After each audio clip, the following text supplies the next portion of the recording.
गायत्री परिवार के कर्तव्य धर्म पथ चैनल पर आपका हार्दिक स्वागत है। लक्ष्मण की तरीके से, पत्नी की तरीके से परम पूज्य गुरुदेव पंडित श्री राम शर्मा आचार्य जी के मिशन से जुड़ जाएं, भला ही होगा। आज हम गायत्री परिवार और समाज में फैली कुरीतियों के बारे में बात करेंगे। गायत्री परिवार में कहा गया है, जाति वंश सब एक समान, और मेरे हिसाब से इसमें कुछ गलत नहीं है। फिर गुरुदेव कहते हैं, ब्राह्मण जन्म से नहीं कर्म से होता है। मेरा मानना है, ब्राह्मण जाति में जन्म लेकर आप ब्राह्मण कहला सकते हैं, आमतौर पर ऐसा ही होता है। पर ब्राह्मण कौन होता है, इस संबंध में गुरुदेव क्या कहे हैं वो आपको आगे बताएंगे।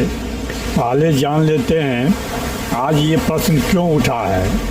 आप लोग के जानकारी में आया ही होगा कि उत्तर प्रदेश के इटावा में यादव जाति के 2 लोग कथावाचक के रूप में कथा कहने गए थे। पर वहाँ जब खास जाति के लोगों को पता चला तो उन लोगों ने वो किया जो नहीं करना चाहिए था। उनका बाल मुड़वाया गया, उसके साथ दुर्व्यवहार किया गया। सारी बातें बताना सही नहीं होगा। उन स्थानीय लोगों का कहना था कि कथा कहने का अधिकार इनको नहीं है, केवल ब्राह्मण ही कथा कह सकते हैं। यहाँ एक कथावाचक से एक गलती शायद हुई है कि वो अपना पहचान छुपाने का कोशिश किए थे, जो नहीं करना चाहिए था। इस घटना पर खूब राजनीति भी हो रही है।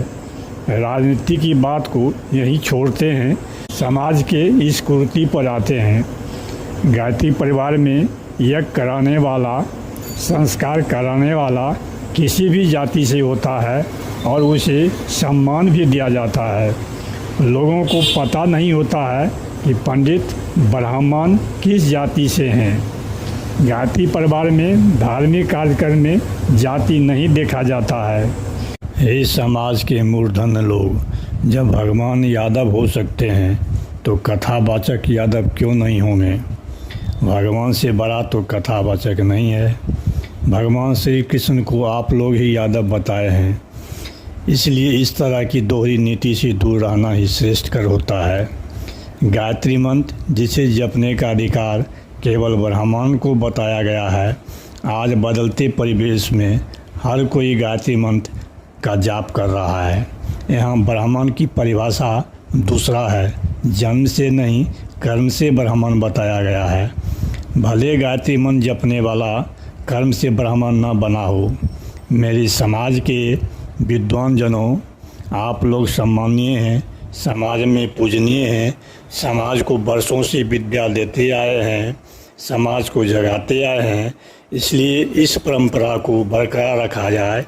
ऐसी घटना नहीं होनी चाहिए जो सही नहीं हो, भले सदियों से उसे आप सही मानते आए हों। गुरुदेव ब्राह्मण के बारे में क्या कहे हैं, आइए सुनाते हैं। हमारे पिताजी महामना मालवीय जी के पास दीक्षा दिलाने के लिए और यज्ञोपवीत दिलाने के लिए बनारस ले गए। काशी हम गए और मालवीय जी ने गायत्री मंत्र भी दिया, जनेऊ भी पहनाया और दीक्षा भी दी। साथ साथ में उन्होंने जो बातें कही, उनमें से सब बातें तो मुझे याद अब नहीं है, उस वक्त बहुत छोटी उम्र थी, जरूर मुझे बराबर याद है। उन्होंने कहा, गायत्री मंत्र तुझे दिया गया है और ये गायत्री ब्राह्मण की कामधेनु है, ब्राह्मण की और दूसरे लोगों की नहीं। हिंदुस्तान से बाहर जो ब्राह्मण नहीं रहे, दूसरे बिरादरी के लोग रहते हैं, उनको नहीं। तो उन्होंने कहा, नहीं, ब्राह्मण जन्म से पैदा नहीं होता, कर्म से पैदा होता है। जो व्यक्तिगत जीवन में संयमी है, ईमानदार है, नेक है, शरीफ है, वो आदमी ब्राह्मण कहला सकता है। जो समाज के लिए, लोक के लिए, देश के लिए अपनी बची हुई शक्ति को लगा दे, एक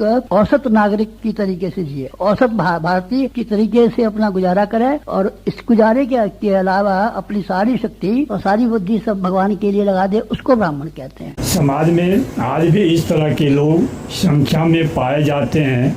तो गुरुदेव का मिशन, जो परिवर्तन कैसे होगा, जो कैसे बदलेगा, आदमी कैसे बदलेगा, मनुष्य में देवत्व का उदय और धरती पर स्वर्ग का अवतरण कैसे होगा।